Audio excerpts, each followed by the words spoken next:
Ibu, kawan-kawan dan yang sudah hadir dan yang hampir hadir juga. Kita hari ini bersyukur karena kita akan membahas satu orang tokoh filsafat politik yang sejauh yang saya bisa pahami beliau adalah salah satu yang terbesar di dalam pemikiran filsafat politik. Orang yang tidak lazim seperti pengakuan muridnya Thomas Poch yang pernah dia bimbing dalam disertasi, ketika orang-orang di Harvard itu selalu ingin tampak smart dan berbicara cepat, sebaliknya John Rawls adalah orang yang gagap dan selalu menghindari perdebatan.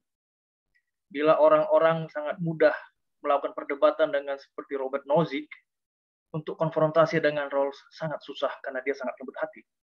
Sehingga orang yang di bimbingan dia merasa kesulitan. Nah, hari ini kita akan membahas sebuah pikirannya yang diuraikan dengan begitu baik oleh Pater Otto tentang bagaimana kita mampu mengelola kemajemukan. Pikiran yang besar ini tentu menuai banyak protes dan kritik. Maka Pater Otto sudah menyiapkan itu dengan baik. Tanpa berpanjang lagi, kita berikan waktu kepada Pater Otto dan kawan-kawan semua dan Bapak Ibu selamat mendengarkan. Silakan Pater. Ya, baik, terima kasih Mas Badio, Mas Dimas, sahabat Circles yang saya kasih. Selamat malam semua dan selamat berjumpa kembali dalam pertemuan kita yang ketiga dalam bulan ini. Ya, minggu lalu kita sudah bicara tentang konsep demokrasi deliberatif dari Jürgen Habermas. Ya, dia juga coba menjawab pertanyaan atau persoalan konflik nilai atau konflik doktrin komprehensif di dalam sebuah masyarakat plural. Dan Habermas menawarkan hukum sebagai jalan keluarnya. Dan metode yang dipakai adalah metode prosedural. Jadi Habermas mengembangkan atau menganjurkan konsep etika prosedural. Dan hal yang sama kita jumpai pada malam hari ini ketika kita menggelut pemikiran John Rawls. Jadi John Rawls juga coba menganjurkan satu metode filosofis atau filsafat politik untuk menjawab pertanyaan atau pertentangan ketegangan yang dihadapi oleh setiap masyarakat plural. Karena itu judul paper saya pada malam hari ini adalah konsep demokrasi John Rawls dan faktum pluralisme. Baik, saya izin share screen ya.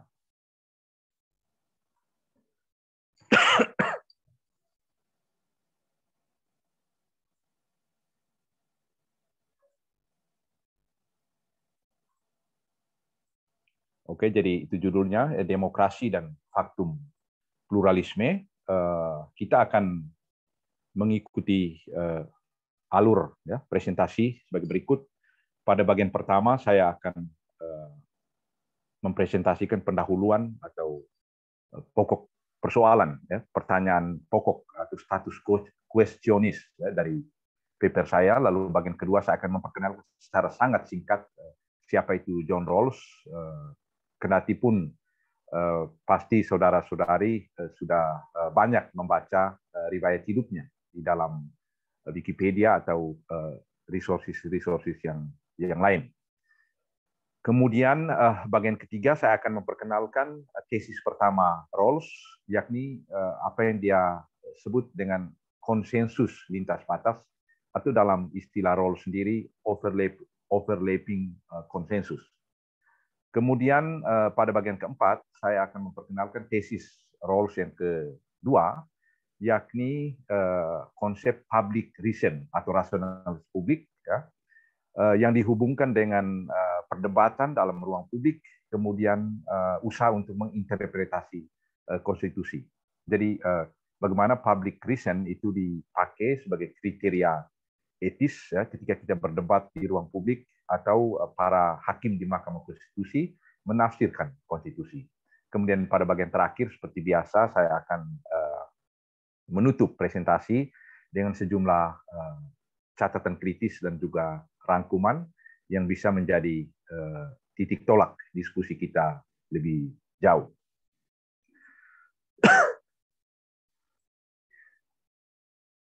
Baik, kita mulai dengan pendahuluan. Tantangan yang dihadapi oleh setiap masyarakat plural itu dapat dirumuskan dalam pertanyaan berikut. Ya.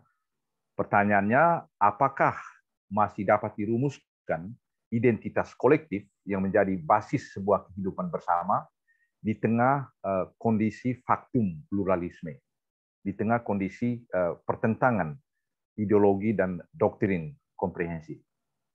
Untuk menjawab pertanyaan ini, filsafat demokrasi kontemporer merumuskan diri secara sangat prosedural dalam membangun sistem atau basis legitimasi. Metode prosedural ini sudah saya perkenalkan minggu lalu ketika saya memperkenalkan atau mempresentasikan pemikiran Habermas. Dalam metode prosedural itu yang khas ialah bahwa rujukan legitimasi itu tidak lagi pada hal-hal yang lebih tinggi seperti hukum kodrat atau agama, tetapi mereka coba menemukan di dalam bahasa itu sendiri, di dalam dunia yang imanen, bukan yang transenden. Jadi di dalam bahasa itu sendiri orang berusaha untuk menemukan legitimasi dari sebuah sistem atau pertanyaan atau perdebatan etis. John Rawls merumuskan kontribusi yang sangat penting bagi filsafat politik kontemporer di tengah tantangan pluralisme tersebut dan juga di tengah kondisi post-metafisik, ya, pasca agama. Rawls berpandangan bahwa sebuah teori keadilan yang akurat, yang tepat, harus bersifat politis dan bukannya metafisis. Apa artinya? Artinya bahwa atas dasar pluralisme yang mewarnai masyarakat modern, teori tersebut harus menjauhi semua ajaran, ya, ideologi dan sistem nilai atau dalam istilah Rawls sendiri, doktrin komprehensif yang saling bertentangan dan incommensurable, yang tidak bisa diperbandingkan satu dengan yang lain. Rawls merumuskan pertanyaannya seperti berikut, ya. Bagaimana mungkin ideologi-ideologi yang saling bertentangan namun rasional tersebut dapat hidup berdampingan dan tunduk pada konsep politik yang sama tentang sebuah tatanan konstitusional. Jadi pertanyaannya, kalau doktrin-doktrin komprehensif atau ideologi-ideologi itu bertentangan satu dengan yang lain meskipun mereka rasional, bagaimana mereka bisa hidup bersama dan membangun sebuah konsensus? Ya. Inilah problem pluralisme yang real yang dihadapi oleh masyarakat kontemporer, tidak hanya masyarakat di Eropa, masyarakat Barat, tapi juga sebenarnya menjadi persoalan yang real untuk kita di Indonesia, karena kita menyaksikan pluralitas adalah keseharian kita.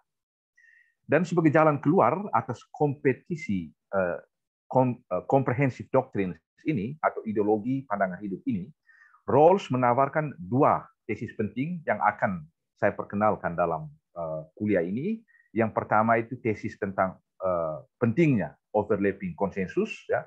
Lalu yang kedua tesis tentang public reason atau rasionalitas publik, ya. Dan kedua tesis ini merupakan esensi dari liberalisme politik yang diperkenalkan dalam bukunya yang ditulis pada tahun 93 berjudul Political Liberalism. Baik, sebelum saya memperkenalkan dua tesis Rawls tersebut, baiklah saya memperkenalkan John Rawls secara singkat dan saya coba mengangkat mungkin aspek yang kurang dikenal dari biografi John Rawls, ya. Dalam sebuah dokumen autobiografis yang ditulisnya sendiri, John Rawls itu yang berjudul On My Religion, terdapat sebuah tesis awal berjudul A Brief Inquiry into the Meaning of Sin and Faith. Jadi sebuah penelitian, ya, singkat tentang arti dari makna dan dan Iman. Ya. Itu ditulis oleh John Rawls. Dan pembaca dikejutkan dengan informasi bahwa Rawls pernah tertarik pada pertanyaan-pertanyaan eksistensial seputar agama. Karena sebagian besar dari pembaca karya John Rawls mengenal John Rawls sebagai seorang yang ateis atau tidak punya afiliasi dengan agama tertentu. Pada tahun 1941, menurut kisah dalam buku ini, Rawls bahkan pernah berencana untuk masuk seminari, itu pendidikan calon imam, dan menjadi imam. Namun pengalaman tragis Perang Dunia Kedua yang dialaminya sendiri sebagai tentara yang bertugas di wilayah Pasifik dan berita seputar pembantaian massal Holocaust membuatnya bimbang tentang eksistensi Allah dan makna iman. Jadi dia berhadapan dengan pertanyaan Theodice, mengapa kalau Allah itu maha kuasa dan maha kasih sekaligus, mengapa dia membiarkan penderitaan itu terjadi seperti yang disaksikan di Holocaust dan sejumlah wilayah lain dalam Perang Dunia Pertama dan Dunia Kedua. Saya kira Mas Dimas pakar untuk pertanyaan ini karena dia baru saja menulis buku tentang ini bersama Mbak Layantara. Ya. Kendati pun demikian, terdapat semacam jembatan penghubung antara minat teologis Rawls tadi dengan pandangan politiknya di dalam karya yang berjudul A Theory of Justice. Dalam karya ini, Rawls berbicara tentang prinsip keseimbangan.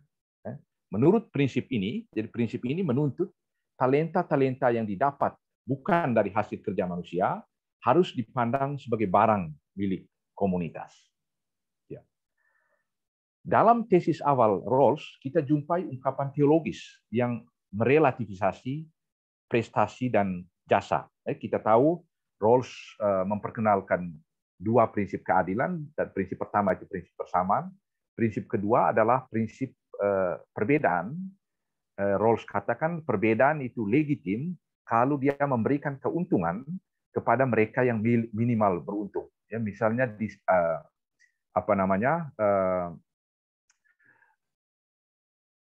bantuan atau subsidi yang diberikan oleh negara itu harus diberikan kepada mereka yang minimal beruntung, orang-orang miskin, anak terlantar, janda, dan lain-lain.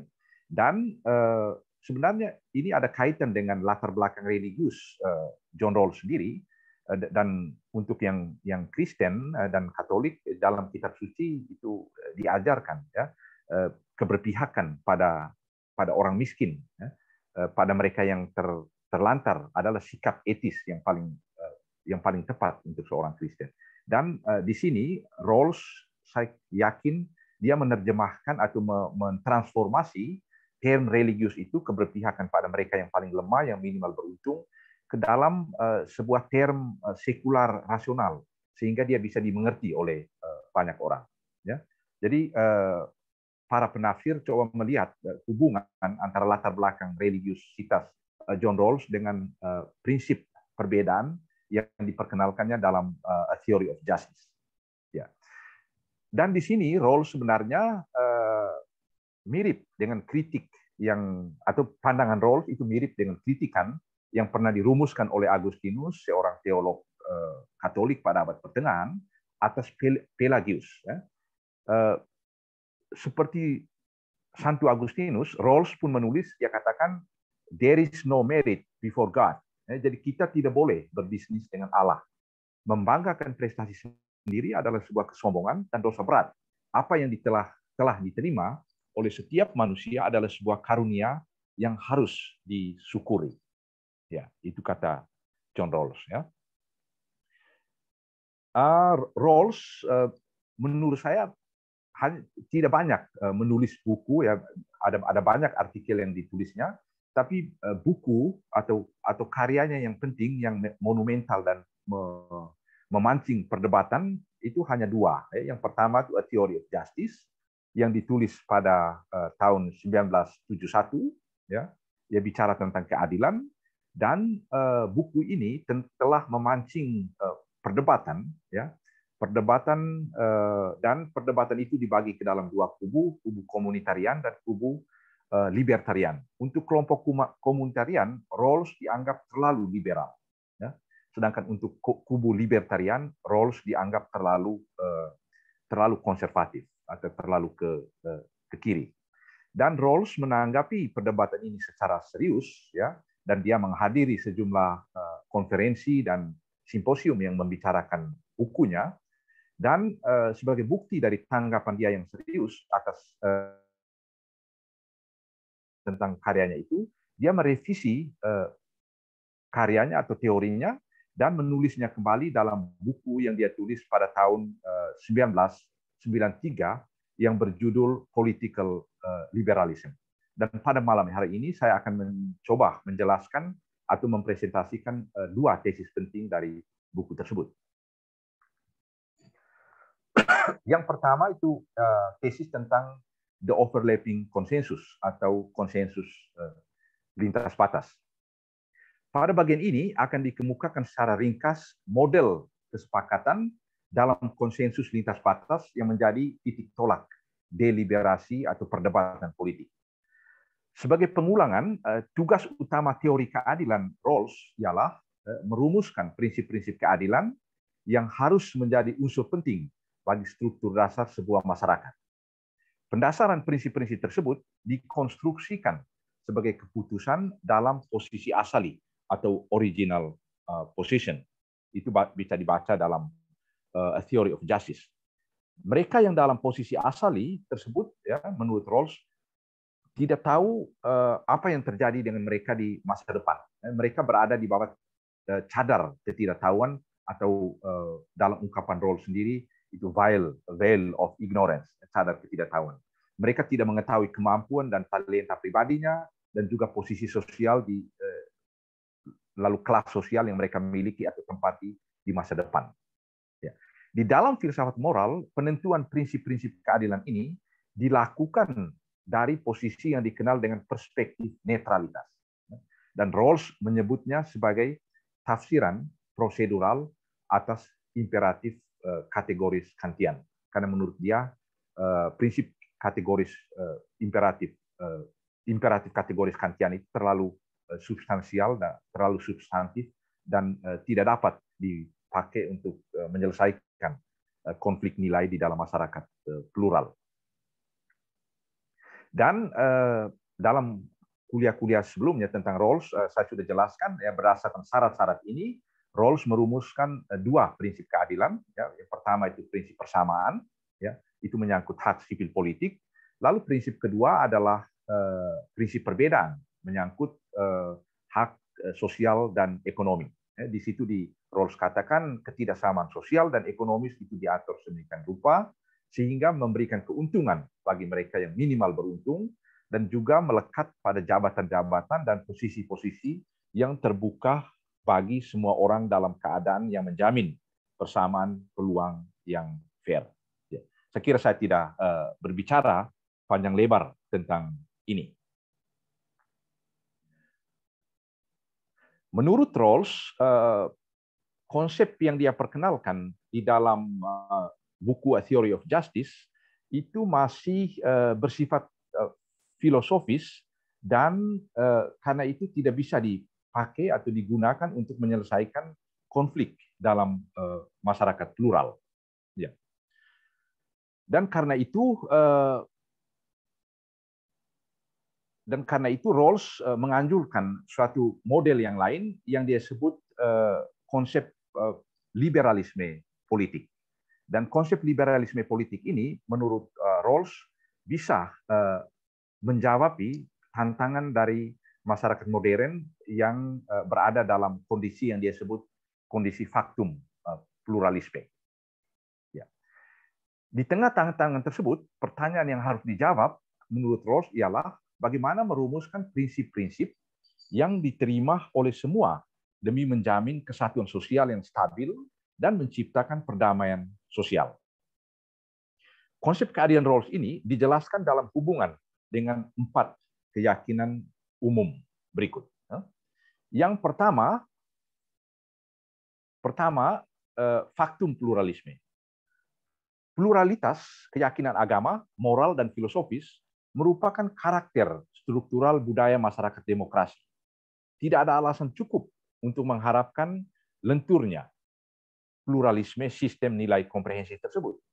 Pluralisme mempersulit terbentuknya konsensus sosial dalam kaitan dengan pertanyaan-pertanyaan religius, filosofis, dan moral. Itu yang pertama. Lalu yang kedua, kenyataan bahwa kesepakatan dalam kondisi pluralisme hanya mungkin lewat kekuasaan negara. Kalau Habermas minggu lalu katakan pluralisme itu hanya bisa diselesaikan, atau konflik dalam masyarakat plural hanya bisa diselesaikan lewat hukum. Rawls itu bicara tentang negara. Jadi katakan kesepakatan hanya mungkin dibangun kalau negara ada. Namun komunitas politis, terutama politik demokratis, dalam jangka panjang tidak dapat dibangun atas dasar kekerasan atau kekuasaan semata. Jadi negara itu adalah sebuah institusi kekuasaan, tetapi dalam jangka panjang negara itu tidak bisa dijamin eksistensinya atas dasar kekuasaan dan kekerasan fisik atau atas dasar kekuatan polisi semata. Lalu yang ketiga, kenyataan yang diterima umum bahwa sebuah negara demokratis yang aman dan bertahan lama serta tidak terperangkap dalam pertarungan doktriner antar agama dan permusuhan antara kelas sosial harus didukung secara sukarela dan bebas oleh mayoritas warga yang aktif secara politis. Jadi negara tidak bisa dibangun di atas kekerasan semata, dia membutuhkan dukungan legitimasi dari rakyat. Dan karena itu negara harus dibangun di atas instrumen-instrumen yang rasional, yang tidak menindas kebebasan rakyat, kebebasan warga. Dalam kaitan dengan faktum pluralisme, hal ini berarti bahwa sebuah konsep keadilan yang harus berfungsi sebagai basis legitimasi publik di dalam sebuah negara konstitusional harus dirumuskan sekian sehingga prinsip keadilan tersebut dapat disetujui secara sukarela atas dasar doktrin-doktrin komprehensif berbeda dan bahkan inkommensurabel sekalipun. Artinya tidak bisa diperbandingkan satu dengan yang lain. Jika tidak demikian, maka negara tidak pernah bertahan dan aman. Dia akan selalu berurusan dengan para pemberontak yang tidak setuju dengan penggunaan kekuasaan tersebut. Jika hal ini tidak terpenuhi, menurut Rawls akan terjadi pertarungan ideologis di mana setiap doktrin komprehensif berjuang untuk menciptakan hegemoni kultural. Lalu yang keempat, kenyataan bahwa budaya politik sebuah masyarakat demokratis yang telah bekerja dengan baik dalam jangka waktu yang lama memiliki pemikiran intuitif mendasar tertentu yang menjadi titik tolak untuk mengembangkan sebuah konsep keadilan politis yang cocok untuk sebuah negara konstitusional. Jadi untuk negara-negara demokratis yang masih muda, mereka bisa belajar dari negara-negara demokratis yang sudah matang. Mereka memiliki sejumlah tradisi kenapa sistem politiknya stabil di dalam demokrasi. Ada sejumlah tradisi seperti misalnya prinsip trias politika, pemisahan kekuasaan, pengakuan akan prinsip toleransi, pengakuan akan hak-hak privat warganya, lalu dan prinsip-prinsip demokratis yang lain. Rawls harus menemukan basis politis yang terlepas dari pandangan-pandangan hidup baik konkret atau bebas ideologi, kendati harus diakui bahwa pandangan tersebut dapat saja sangat meyakinkan dalam menyelesaikan persoalan konkret untuk wilayah tertentu. Politis di sini diartikan sebagai segala hal yang berkaitan dengan kepentingan umum, keyakinan bersama warga, dan konsep keadilan yang menjadi prasyarat semua diskursus politis. Rawls mengajukan pertanyaan, bagaimana mungkin para warga negara yang setara dan bebas dan sangat berbeda pada tataran keyakinan ajaran religius, filosofis, dan moral yang mendalam dapat mencapai sebuah kesepakatan untuk hidup bersama. Liberalisme politik merupakan jawaban atas pertanyaan ini. Rawls memberikan kualifikasi politis atas konsep liberalisme yang dianjurkannya dengan beberapa alasan. Alasan pertama, untuk menunjukkan bahwa ia menolak liberalisme ekonomi semata. Ya, jadi Rawls tidak menghendaki bahwa sebuah masyarakat hanya dibangun atau diatur berdasarkan prinsip persaingan ekonomis atau liberal ekonomi.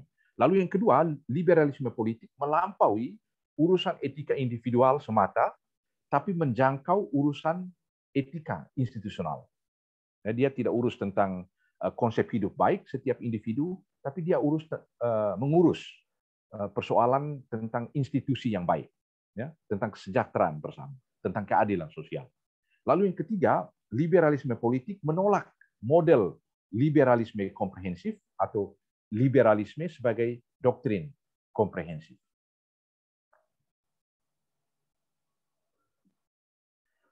Rawls memahami liberalisme politik pada tahap pertama secara rekonstruktif. Sebab cara bagaimana persoalan politik harus diselesaikan tercermin dan relevan untuk praksis politik Amerika Serikat. Jadi dia orang Amerika dan merekonstruksi bagaimana liberalisme itu berkembang di tengah masyarakat Amerika. Tidak dapat diragukan bahwa kesepakatan dalam praksis politik sehari-hari dibangun atas dasar syarat-syarat yang fair, atas dasar prinsip netralitas, dan posisi ini juga harus diambil guna merumuskan prinsip-prinsip keadilan. Langkah konstruktif untuk merumuskan prinsip-prinsip keadilan juga tertanam dalam proses rekonstruktif ini yang sama sekali tidak merujuk pada premis-premis ajaran filosofis. Karena untuk dia ajaran filosofis juga adalah model dari sebuah doktrin komprehensif. Dengan demikian, prinsip-prinsip keadilan dipandang sebagai isi atau substansi sebuah konsensus lintas batas di antara semua warga sebuah masyarakat yang plural. Apa persisnya dimaksudkan dengan konsensus tersebut? Pertama-tama, konsensus di sini berbeda dari konsensus dalam teori diskursus yang kita sudah bicarakan minggu lalu. Konsensus menurut Rawls bukan merupakan kesepakatan antara para peserta komunikasi. Konsensus tersebut terbentuk secara perlahan-lahan dalam perjalanan sejarah dengan melalui proses adaptasi. Sudah jelas bahwa konsensus itu berkembang dari modus vivendi atau cara hidup bersama dalam pengakuan akan prinsip-prinsip yang legitim. Rawls mengangkat contoh dengan menjelaskan prasejarah masyarakat Amerika Serikat sebagai berikut. Titik tolak perkembangan masyarakat Amerika Serikat menurut Rawls adalah cara hidup bersama yang berbasiskan adat istiadat lisan para perantau dari Eropa. Dan kemudian dalam perkembangan sejarah selanjutnya mendapatkan semacam bentuk konstitusional dan kemudian diformalisasi dan akhirnya menjadi hukum positif. Konsensus konstitusional ini menjadi komprehensif ketika prinsip yang terkandung di dalam tatanan publik tidak hanya dimengerti dari perspektif kelas-kelas yang berkuasa, jadi ketika hak-hak dasar diakui tidak hanya untuk kelas sosial tertentu, tapi untuk semua warga negara. Ya. Jadi dalam perjalanan waktu, apa yang dipandang sebagai aturan yang mungkin partikular, akhirnya menjadi sesuatu yang universal dan bisa diterima oleh semua. Dan karena itu dia bisa memfasilitasi konflik dalam sebuah masyarakat yang plural. Rawls membedakan konsep keadilan metafisis dari konsep keadilan politis. Konsep keadilan metafisis mendasarkan diri pada Allah, pada Tuhan, atau pada hukum kodrat, dan karena itu dia bersifat partikular. Sedangkan konsep keadilan politis tidak merujuk pada kebenaran, tapi pada kecocokan, pada manfaat, pada untuk melayani tujuan politik guna menciptakan stabilitas sosial dan perdamaian. Di sini kita lihat Rawls bergerak dari etika Kantian ke satu sudut pandangan yang lebih pragmatis. Dia lebih mendekat ke pragmatisme Richard Rorty misalnya. Tidak seperti dalam teori diskursus, teori keadilan tidak perlu membangun argumentasi untuk menjelaskan eksistensinya. Ia mendapatkan basis legitimasi dari efisiensi politisnya. Sejauh mana itu relevan secara politis. Keberadaan teori keadilan politis diterima dengan sendirinya ketika ia berfungsi dengan baik dan menciptakan konsensus publik tentang konstitusi politik yang berperan melemahkan daya destruktif dari pluralisme. Substansi filsafat politik Rawls sekarang bergeser ke paradigma teknis, pragmatis dengan menjawab pertanyaan, bagaimana pemikiran-pemikiran intuitif dasaria yang hidup secara laten dalam budaya publik sebuah masyarakat demokratis dikelola menjadi sebuah konsep keadilan yang diterima secara umum yang dapat memberikan pendasaran bagi praksis legitimasi publik yang efektif dan diakui secara universal. Ya, seperti tadi saya katakan, dia bergeser dari suatu konsep yang normatif, etis, ya, Kantian, ke suatu cara berpikir atau paradigma berpikir yang teknik, pragmatis untuk menyelesaikan konflik dalam sebuah masyarakat plural. Untuk menjawab pertanyaan ini, Rawls menganjurkan suatu prinsip yang dia sebut dengan prinsip the principle of avoidance, jadi prinsip penghindaran. Apa maksudnya?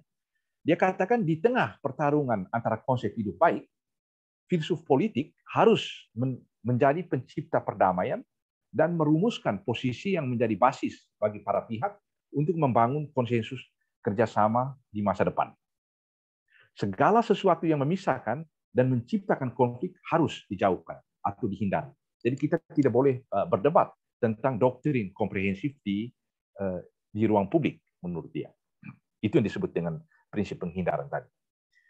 Juga pendasaran yang fundamental dan mendalam harus dihindari karena pendasaran tersebut tidak dapat berpijak pada syarat-syarat yang diterima oleh semua.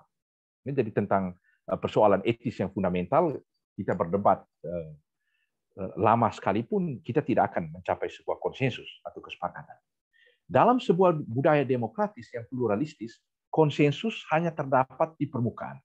Sedangkan tentang nilai-nilai fundamental, kita tidak bisa membangun konsensus. Kita membiarkan orang berpikir dalam doktrin komprehensifnya sendiri.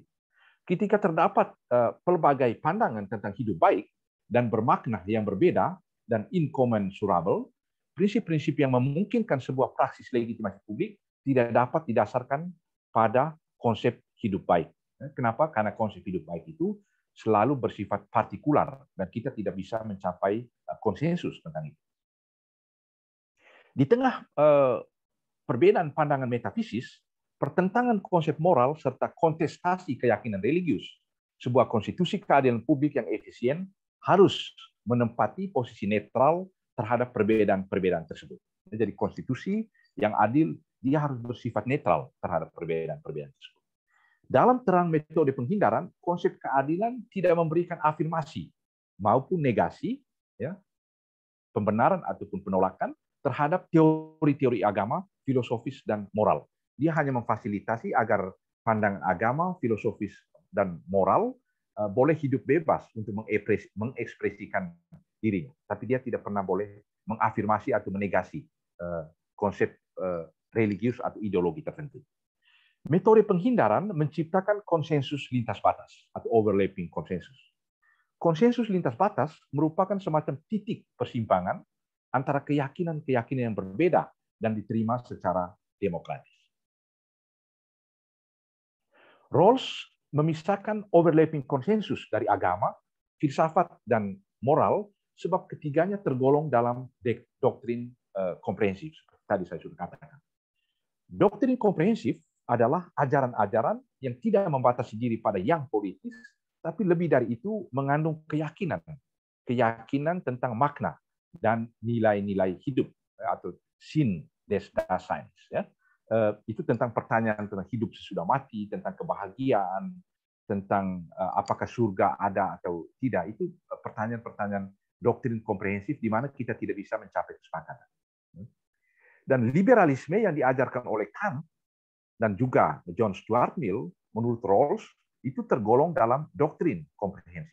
Dan karena itu tidak bisa diuniversalisasi. Demikian pun metafisika Hegel atau ajaran teologis sejarah dari Karl Marx. Itu semua menurut Rawls tergolong dalam doktrin komprehensif. Rawls menganggap teorinya atau pandangannya tentang overlapping konsensus sebagai sesuatu yang freestanding, ya, karena tidak bergantung pada doktrin komprehensif tertentu. Teori keadilannya dimengerti sebagai yang politis. Asumsi ini tentu melahirkan pertanyaan kritis, ya. Politik tersebut dibangun di atas landasan apa? Kalau dia tidak mengakui keberadaan doktrin komprehensif atau ajaran tentang etika tertentu, maka politik itu dibangun di atas landasan apa? Apa basis legitimasi atau basis etisnya? Apakah politik seperti itu tidak akan berakhir pada krisis moral dan ideologis serta terjebak dalam pragmatisme kosong? Nah, itu pertanyaan yang diajukan. Ya. Rawls berikhtiar untuk mengatasi bahaya-bahaya ini. Dia katakan, di satu sisi, pertanyaan-pertanyaan doktriner kontroversial tidak boleh dibicarakan di ruang publik, sebab tidak akan menghasilkan konsensus. Namun di sisi lain, doktrin-doktrin komprehensif harus menjadi penyokong atau titik pijak setiap konsensus. Jadi kita hidup dalam paradoks itu menurut Rawls. Dengan demikian, skeptisisme dan indiferentisme moral atau etis dinegasi. Itulah esensi dari method of avoidance, metode penghindaran. Dengan kata lain, Rawls menerapkan proses netralisasi terhadap tuntutan-tuntutan kebenaran kontroversial. Dengan demikian, Rawls menempatkan dirinya dalam tradisi netralisasi yang diterapkan oleh Thomas Hobbes pada abad modern guna mengakhiri perang antara konvensi yang menghancurkan Eropa selama 30 tahun. Kita tahu ada perang antara konvensi Katolik dan Protestan yang baru berakhir pada tahun 1648 dengan ditandatanganinya perjanjian Westphalia, ya, mengakhiri perang antara itu perang doktriner atau perang tafsiran kitab suci antara kelompok Protestan dan kelompok Katolik. Dan itu menurut Thomas Hobbes hanya bisa diselesaikan dengan pemisahan negara dari agama atau menempatkan agama di ruang privat, mendomestifikasi kekerasan yang disebabkan oleh agama. Lewat proses netralisasi kebenaran doktrin-doktrin komprehensif ini, konsensus lintas batas membuka ruang bagi penganut dari pelbagai Weltanschauungen yang berbeda-beda, entah dia liberal, konservatif, Kristen, Muslim, ateis, dan lain-lain, untuk menerima dan mengakui konstitusi atas dasar alasan rasional masing-masing. Ya.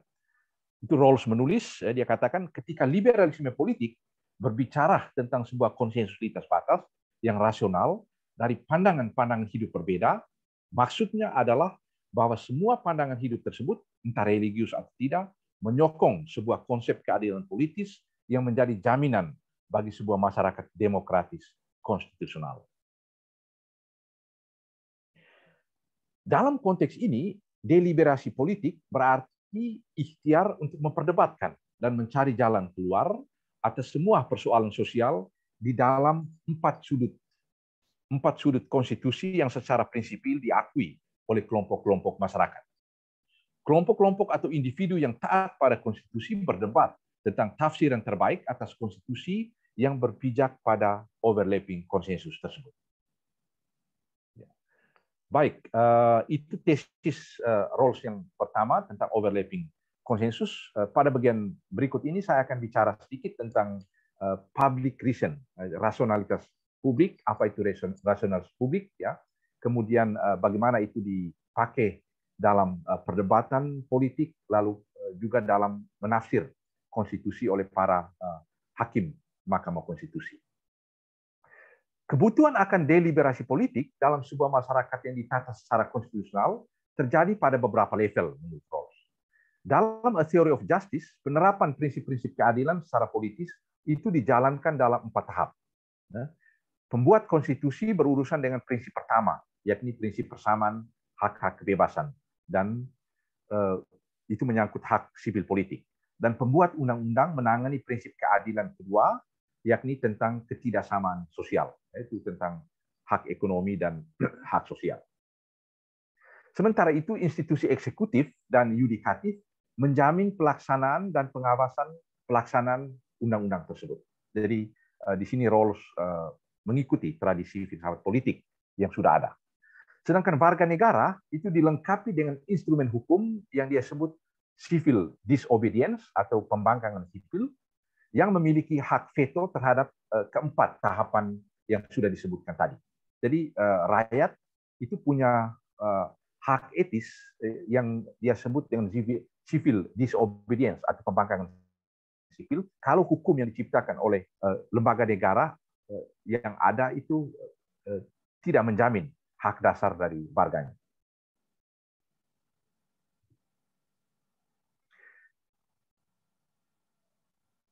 Dan konsep tadi itu dipertahankan dalam pandangan Rawls atau dalam filsafat politik Rawls yang lama. Namun terdapat perbedaan mendasar di mana warga negara dalam proses pembuatan dan penetapan undang-undang secara deliberatif ikut berdiskusi, mempertimbangkan dan mengajukan protes atas keputusan-keputusan yang tidak legitim. Dan dalam konteks ini, konsep public reason atau rasionalitas publik memberikan jaminan bahwa baik birokrat negara maupun warga negara menggunakan standar-standar publik dalam menemukan jawaban atas persoalan politik. Jadi public reason itu adalah jaminan kebenaran atau jaminan keadilan ketika instrumen negara atau lembaga negara berdebat dengan rakyat yang adalah asal-usul dari kekuasaan atau kedaulatan itu. Yang dimaksudkan dengan standar publik adalah prinsip-prinsip keadilan yang sudah dibicarakan yang merupakan objek konsensus lintas batas tadi. Apa itu public reason? John Rawls menggambarkan rasionalitas publik sebagai satu cara dan model berargumentasi tentang nilai-nilai politis yang diakui oleh semua warga yang bebas dan setara, yang tidak melampaui batas-batas doktrin-doktrin komprehensif warga, sejauh pandangan-pandangan partikular tersebut kompatibel dengan sebuah masyarakat. Ya. Jadi itu definisi tentang public reason. Ya. Yang dimaksudkan dengan masyarakat demokratis di sini adalah masyarakat yang ditata secara baik dan atas dasar prinsip-prinsip konstitusional. Masyarakat seperti ini dihuni oleh mayoritas warga negara yang menganut doktrin komprehensif yang saling bertentangan, namun rasional dan bertindak atas dasar doktrin tersebut. Ya. Jadi itu ungkapan dari kebebasan karena sebuah masyarakat tertata baik adalah masyarakat yang bebas, dan karena itu sebagai produk dari kebebasan itu mereka memiliki ajaran sendiri tentang nilai, tentang konsep etis. Dan doktrin-doktrin tersebut juga menopang konsep-konsep politik yang rasional yang memastikan hak-hak dasar, kebebasan, dan peluang hidup warga dalam sebuah masyarakat. Jadi menurut Rawls, negara itu tidak mengintervensi isi dari doktrin komprehensif, isi teologis dari ajaran agama tertentu, tapi dia tahu bahwa para penganut agama atau negara yang konstitusional itu hidup dari moralitas yang dihayati oleh para penganut agama itu. Ya. Jadi kita selalu hidup dalam ketegangan itu. Negara tidak bisa mengintervensi hidup beragama warganya, tapi negara hidup dari moralitas yang dijamin atau dirawat dalam agama-agama atau dalam konsep-konsep etis tertentu. Public reason menuntut dari semua warga ketika memasuk arena politik publik guna mendiskusikan pertanyaan-pertanyaan fundamental keadilan politis untuk meninggalkan ransel nilai-nilai sekular atau religius partikularnya. Jadi yang komprehensif itu bukan hanya nilai religius, tapi juga nilai sekular. Ya. Nilai sekular itu menurut dia itu bisa partikular juga, tidak selalu dia bersifat universal. Karena itu harus ditinggalkan. Mereka hanya membatasi diri pada penilaian yang bertolak dari argumentasi yang dapat diterima dan harus berorientasi pada faktor pluralisme dan pandangan tentang karakter rasional individu. Ya. Konsep public reason dapat saja menimbulkan kesalahpahaman ketika orang berpandangan bahwa hanya pendapat yang sesuai dengan overlapping konsensus dapat dikemukakan di ruang publik, sementara pandangan lainnya harus tetap bermukim di ruang privat.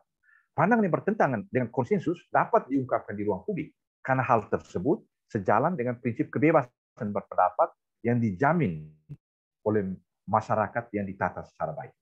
Jadi boleh saja mengungkapkan pandangan-pandangan itu. Yang harus dihindari menurut Rawls ialah dalam keseluruhan konstruksi ini ialah bahwa pandangan privat itu dijadikan solusi atau persoalan atas persoalan politis sehari-hari. Jadi pandangan privat itu boleh saja disampaikan, ya, tapi tidak boleh memonopoli solusi atas persoalan politik sehari-hari.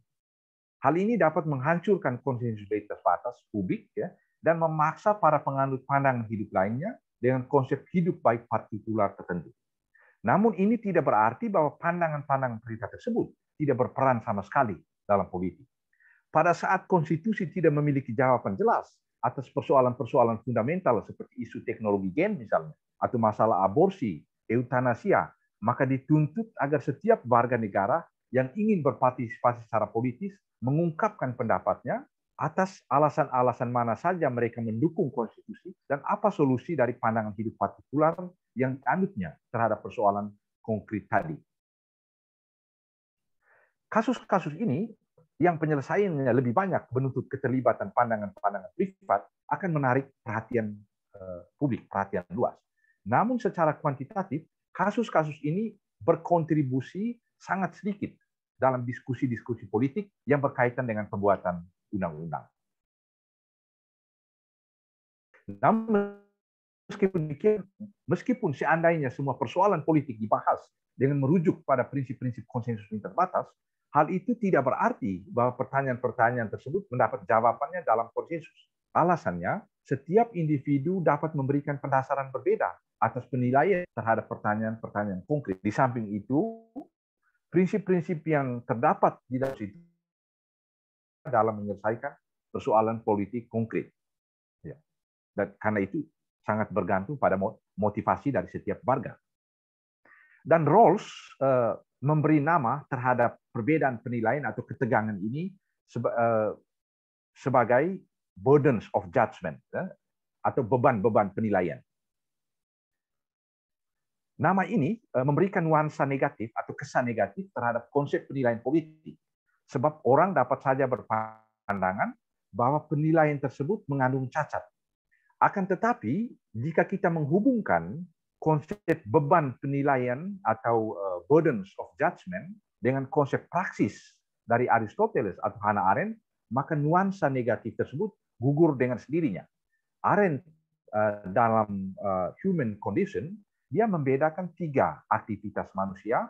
Yang pertama kerja, yang kedua karya, dan yang ketiga itu praksis. Kerja adalah sebuah aktivitas biologis. Dia bersifat niscaya. Itu dijalankan oleh manusia untuk memenuhi kebutuhan biologis. Seperti misalnya makan, kawin, dan lain-lain. Itu masuk dalam kategori kerja, dan dalam tataran ini menurut Arendt manusia itu tidak beda dengan binatang dalam tataran aktivitas biologis. Lalu pada level yang kedua, Arendt bicara tentang karya. Dalam karya itu bahan-bahan mentah yang diperoleh oleh manusia pada tataran biologis itu diolah agar dia bisa bertahan lama. Misalnya bekerja di pabrik itu sebuah karya. Namun baik kerja maupun karya, kedua-duanya berada di bawah imperatif keniscayaan, hukum keniscayaan. Jadi orang tidak bebas di sana. Lalu pada level ketiga itu aktivitas yang dia sebut dengan tindakan atau praksis, ya. Dan tindakan ini atau tindakan politis atau praksis itu mengungkapkan kebebasan manusia. Karena itu tindakan politik itu menurut Hannah Arendt itu sulit atau tidak pernah bisa diprediksi, tidak pernah bisa dipastikan, ya, karena dia mengungkapkan kebebasan.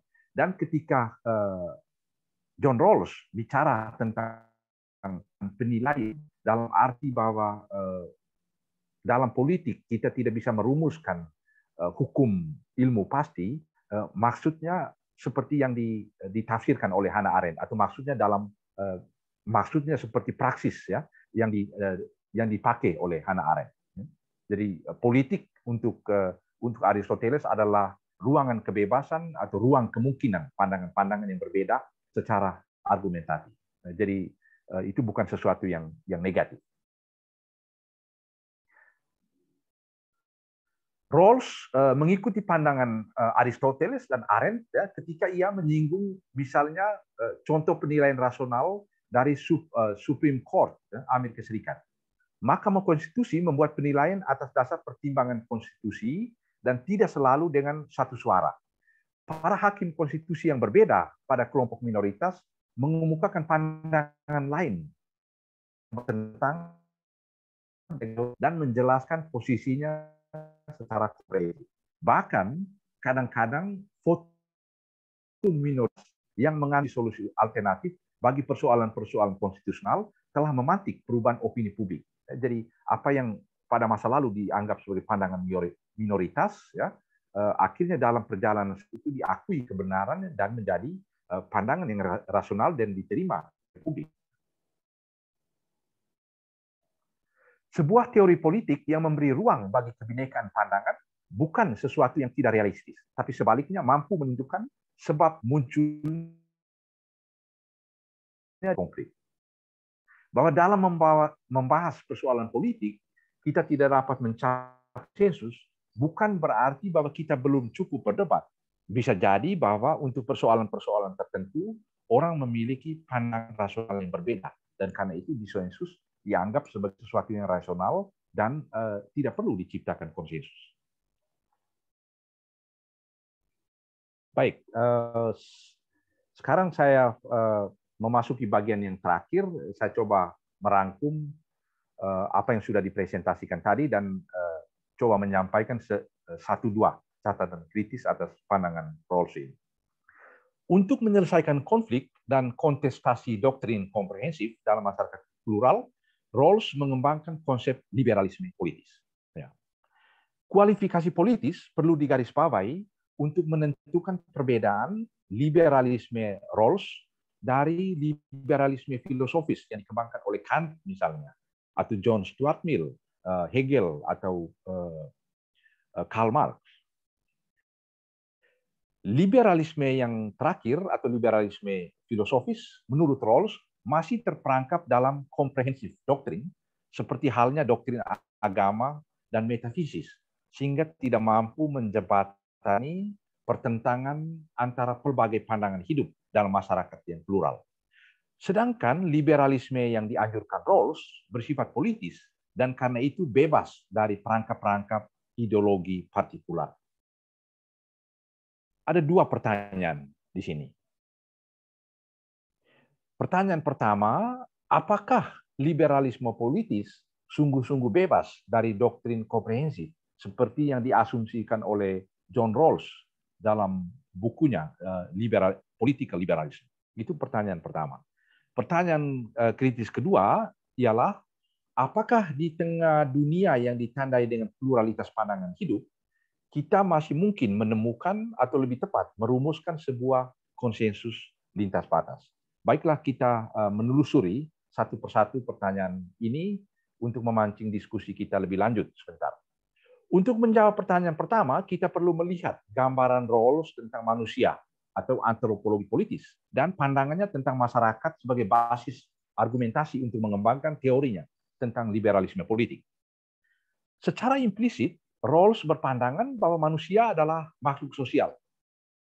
Tesis antropologis ini sekurang-kurangnya menjadi alasan bagi Rawls dalam teori keadilannya untuk melegitimasi prinsip perbedaan. Prinsip perbedaan, kita ingat kembali, artinya perbedaan perlakuan ekonomis itu hanya legitim kalau memberikan keuntungan bagi mereka yang minimal beruntung. Ya. Artinya, perbedaan distribusi ekonomis ya itu mendapat legitimasi sejauh memberikan keuntungan bagi mereka yang minimal beruntung. Ya. Argumentasi ini mengandaikan pengakuan akan gambaran tentang manusia sebagai makhluk sosial, manusia yang memiliki empati terhadap sesama, manusia yang mampu bertindak cinta kasih ke sesama.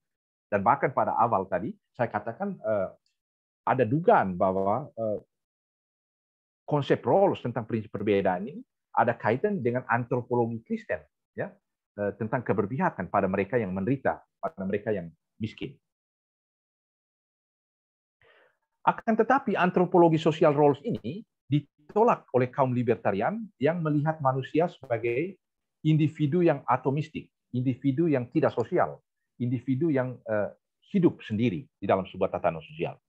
Sejumlah pemikir yang menolak pandangan Rawls dengan merujuk pada Kant yang mengartikan manusia sebagai ungesellige Geselligkeit, ya, manusia sebagai makhluk yang sosial dan asosial sekaligus.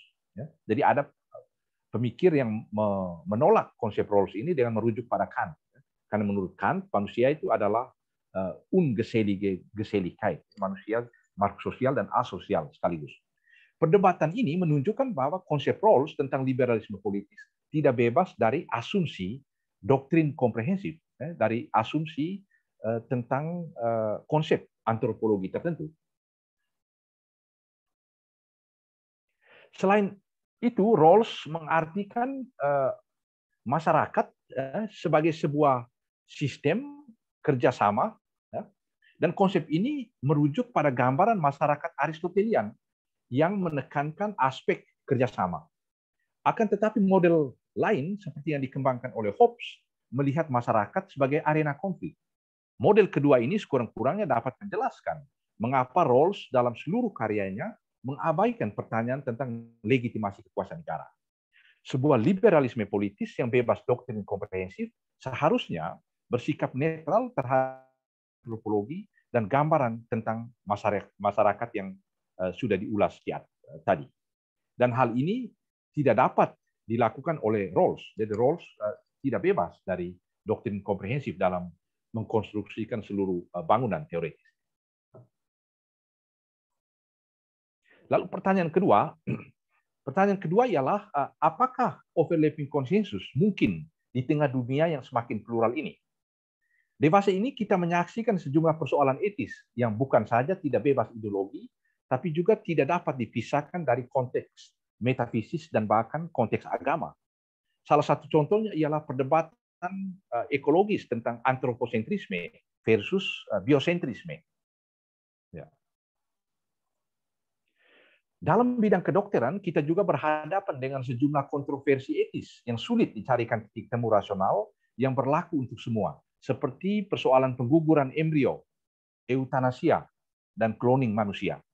Persoalan-persoalan ini tidak dapat dipisahkan dari keyakinan-keyakinan etis dasar tentang konsep hidup dan mati, serta pandangan tentang persona manusia yang tidak mungkin dibebaskan dari doktrin komprehensif metafisis dan juga doktrin religius tertentu. Dalam kasus pengguguran embrio misalnya, Rawls ingin menjinakkan perdebatan-perdebatan doktriner dengan cara menimbang nilai-nilai yang akhirnya sampai pada kesimpulan yang jelas. Rawls berpendapat bahwa atas dasar pertimbangan penghargaan terhadap hidup manusia, reproduksi masyarakat manusia, dan kesetaraan kaum perempuan, maka kita harus mengakui hak kaum perempuan dengan pertimbangan tiga hal ini untuk sendiri memutuskan apakah mau menggugurkan atau membiarkan embrio itu hidup. Jadi pandangan Rawls tentang pengguguran embrio, ya, tentang pengguguran itu dia memberikan kewenangan itu kepada kaum perempuan, ya, untuk memutuskan sendiri. Pandangan Rawls ini kelihatan rasional, namun bertolak dari sebuah gambaran antropologis bahwa embrio itu belum memiliki hak hidup dan pribadi dalam arti yang penuh. Akan tetapi, konsep pribadi ini tentu bertentangan dengan antropologi agama-agama, seperti yang saya tahu, ya, antropologi Katolik misalnya, yang mengajarkan bahwa embrio secara potensial sudah memiliki hidup dan pribadi manusia yang penuh, dan karena itu tidak boleh pernah digugurkan. Ya. Jadi kita lihat, ya, pandangan Rawls ini sudah bertentangan dengan antropologi Katolik. Saya kira antropologi lain juga, antropologi Islam dan Protestan, Hindu, Buddha. Persoalan ini menunjukkan secara kasat mata bahwa tentang sejumlah persoalan etis fundamental sulit membangun sebuah overlapping konsensus. Bahkan pandangan Rawls sendiri atas nama liberalisme politik juga bertolak dari asumsi antropologis tertentu yang adalah sebuah doktrin komprehensif, sehingga validitasnya masih harus diuji di hadapan doktrin-doktrin komprehensif yang lain. Hal yang sama berlaku juga untuk diskursus kontroversial seputar persoalan eutanasia. Lalu apa solusinya? Otfried Höfe, seorang filsuf dari Jerman, dari Tübingen, berpandangan bahwa disensus tentang keyakinan-keyakinan etis dasar atau keyakinan etis fundamental harus diterima sebagai realitas dalam sebuah masyarakat plural yang menghargai kebebasan dan kesetaraan. Karena itu, ruang publik perlu membuka diri dan juga memfasilitasi konflik-konflik kebenaran, baik kebenaran metafisis maupun kebenaran religius. Kembalinya kebenaran ke panggung ruang publik menyebabkan disensus fundamental akan mewarnai diskursus di ruang publik kita. Dan untuk negara-negara demokratis konstitusional yang sudah matang, pertentangan-pertentangan etis fundamental ini tidak lagi bermuara pada peperangan seperti yang pernah terjadi pada awal abad modern, ya, yang berakhir dengan perjanjian Westphalia pada tahun 1648 seperti yang saya kemukakan tadi. Jadi pertentangan tentang tafsiran kitab suci tidak lagi berakhir menyebabkan peperangan seperti yang pernah terjadi dalam peperangan antara konvensi Protestan dan Katolik yang berlangsung selama 30 tahun yang menghancurkan seluruh Eropa pada abad modern, awal abad modern. Maka pertanyaan yang perlu dijawab ialah mengapa sekarang disensus-disensus etis fundamental tersebut kembali muncul ke ruang publik, namun kontestasi atau perdebatan tersebut dapat berlangsung secara damai, dalam arti tanpa perang saudara atau perang antar agama. Nah, ini mungkin relevan untuk kita di Indonesia. Apakah mungkin kita berdebat di ruang publik tentang doktrin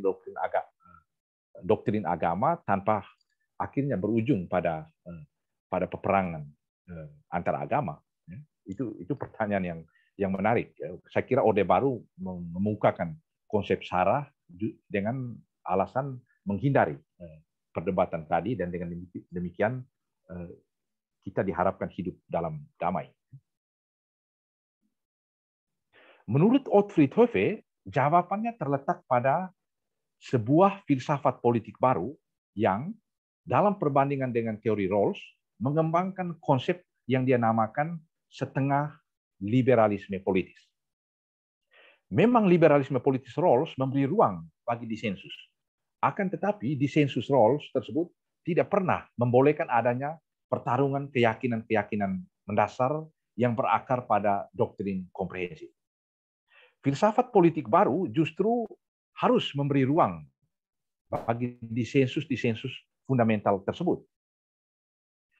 Filsafat politik baru itu dapat dengan posisi setengah fundamental dalam bahasa rumusan Rawls dalam Jerman halbierter fundamentalismus atau fundamentalisme liberal. Jadi fundamentalisme itu tidak iliberal, tapi dia juga bisa liberal, itu menurut Otfried Höfe. Jadi fundamentalisme dan juga liberal. Jadi dua hal yang ini kita anggap bertentangan, tapi sebenarnya bisa dikawinkan, bisa hidup bersama. Itu sebuah fundamentalisme yang mengungkapkan diri di ruang publik dalam bentuk liberalitas. Artinya, kondisi sebuah masyarakat yang memberi ruang bagi pertentangan-pertentangan etis fundamental, namun dihadapi dengan sikap pengakuan dan penghargaan atas perbedaan atau disensus fundamental tersebut. Jadi kita berbeda secara doktriner, tapi kita menghargai perbedaan tersebut. Apa relevansi kita di Indonesia? Kebebasan berekspresi adalah sesuatu yang esensial, karena itu perlu dirawat dan harus dirawat dan diperjuangkan. Hanya dengan cara itu kita dapat mempertahankan prinsip Bhinneka Tunggal Ika yang sudah disampaikan, dikumandangkan oleh para pendiri negara kita. Pasal-pasal seputar penistaan atau penodaan agama atau blasfemi adalah ancaman untuk kebebasan berpendapat dan juga untuk pluralisme, serta pada gilirannya untuk martabat manusia sebagai citra Allah itu sendiri. Sebab martabat manusia tidak pernah dapat dilindungi tanpa penghargaan terhadap hak-hak individual manusia. Artinya, hak bahwa manusia memiliki ruang privat yang tidak boleh diintervensi oleh siapapun. Jadi, kita tidak bisa bicara tentang menghormati martabat manusia, menghormati orang lain, kalau kita tidak menghargai ruang privat dari sesamanya dan hak-hak privat setiap warga negara. Di tengah kondisi pluralisme dan penghargaan terhadap martabat manusia yang bebas bersecara, masyarakat kontemporer, setiap orang boleh mengungkapkan pendapatnya di ruang publik tanpa harus menggunakan kekerasan. Jadi kita boleh berdebat di ruang publik tanpa harus berujung pada peperangan. Dan ada sebuah ungkapan atau prinsip yang tua yang sudah lama dirumuskan oleh Immanuel Kant dalam filsafat moral, filsafat hukumnya. Di situ Kant menulis begini, ini kutipan dari bahasa Jerman, tapi nanti saya akan terjemahkan. Kant katakan, das Recht ist der Inbegriff der Bedingungen, unter denen die Willkür des einen mit der Willkür des anderen nach einem allgemeinen Gesetz der Freiheit zusammen vereinigt werden kann. Ya, terjemahannya, menurut Kant, hukum itu adalah ungkapan atau rangkuman dari syarat-syarat di mana kesewenang-wenangan seseorang dapat dipersatukan dengan kesewenang-wenangan orang lain berdasarkan hukum universal tentang kebebasan. Ya, jadi hukum itu dia coba menjadi wasit antara kesewenang-wenangan setiap individu. Karena kalau setiap individu hidup sewenang-wenang, dia akan menciptakan ketidakamanan sosial. Dan hukum dia coba memfasilitasi itu, dan basis legitimasi hukum itu menurut Kant adalah sebuah hukum universal tentang kebebasan manusia yang dia rumuskan sebagai imperatif kategoris itu. Jadi kebebasan berekspresi di ruang publik harus diimbangi dengan pendidikan akan keadaban publik. Pendidikan keadaban publik itu menyangkut toleransi, pantang menggunakan kekerasan, menghargai otoritas ilmu pengetahuan, penghargaan terhadap kebebasan berekspresi, seni, pendapat. Dan proses pembentukan moralitas manusia adalah proses yang kompleks dan tidak boleh disederhanakan dan direduksi menjadi tugas agama semata-mata atau tugas agama yang legalistik. Jadi persoalan moral itu bukan masalah agama saja, dan bahkan agama harus dikritik. Dikritik oleh siapa? Oleh filsafat, oleh seni, dan perdebatan tentang agama harus dimungkinkan di ruang publik. Baik, itu kira-kira 1-2 hal ya yang bisa saya presentasikan pada malam hari ini. Ya. Saya kira saya sudah, masih dalam sesuai dengan waktu ya. Dan saya harap catatan kritis yang saya sampaikan pada bagian terakhir bisa menjadi pancingan lebih lanjut untuk kita berdiskusi secara lebih mendalam. Ya. Saya kembalikan kepada Mas Vadi.